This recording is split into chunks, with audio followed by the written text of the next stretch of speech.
असलान और बाबा पार्टनर बन गए। देखो, जब तुम शादी कर रही थी तो मैं इसीलिए परेशान थी कि जब मोहब्बत खत्म हो जाए तो हर किसी का असल चेहरा सामने आ जाता है बेटा। जिंदगी बदल जाती है, लोग बदल जाते हैं। अगर अजलान बेटा, ऐसे अचानक बुलाने के लिए माजरत चाहता हूँ। फोन पर बात करना मुनासिब नहीं समझा। मैं ये तुम्हें बिल्कुल नहीं कहना चाहता था कि वो तुम्हें अब तक बच्चा समझते हैं कि ये काम तुम्हारे बस का नहीं है। मतलब कि तुम्हें सही से तजुर्बा नहीं है, जबकि अब तुम बड़े हो चुके हो और एक शादीशुदा इंसान हो। मुझे समंदर बहुत पसंद है। मैं इस तरह की बोट में पली बड़ी हूँ, आदत है मुझे।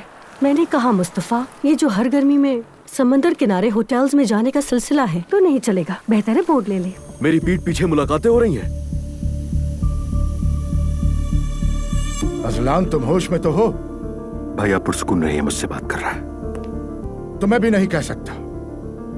आपको मुझ पर एतमाद क्यों नहीं था जो आपने जाकर उससे बात की?